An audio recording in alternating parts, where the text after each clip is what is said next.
Praise the lord, హల్లెలూయా. ఈ దిన వాక్యము 5వ తారీఖు 12వ నెల 2024 సంవత్సరం.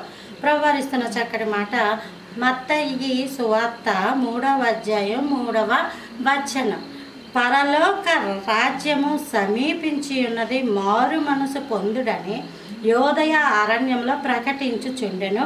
ప్రభువు మార్గము సిద్ధపరచుడి, ఆయన త్రోవలు సరళము చేయుడి. ప్రాముఖ్యంగా ఈ నెల క్రిస్మస్ నెల. ఇప్పుడు మనం ఏం చేయాలంటే ప్రభు మార్గము సిద్ధపరచాలి.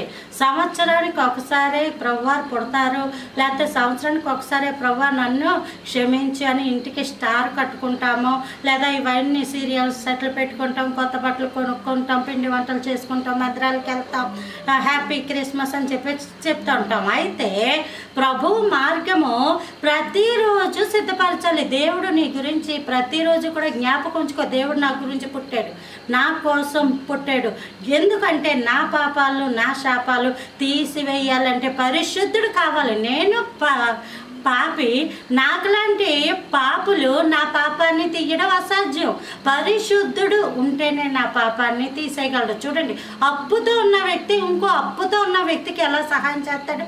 అసాధ్యం కదా. అలాగే పాపాలతో ఉన్న వ్యక్తి ఎలా సహాయమో చేస్తాడు? అసాధ్యం. పరిశుద్ధుడు వచ్చి ఈ పాపాన్ని తన భుజాల మీద వేసుకొని తన పరిశుద్ధతను ఇచ్చాడు. దేవుడు మన కోసం జన్మించి మన పాపాలను తన భుజం మీద వేసుకొని మనకి పరలోకాన్ని ఇచ్చాడు. అందుకే ప్రభు మార్గం సిద్ధపరచుకోవాలి. ఈ మార్గాన్ని హెబ్రూలో వరాహ్ అని అంటారు, గ్రీకులో హోడోస్ అని అంటారు. Praise the lord.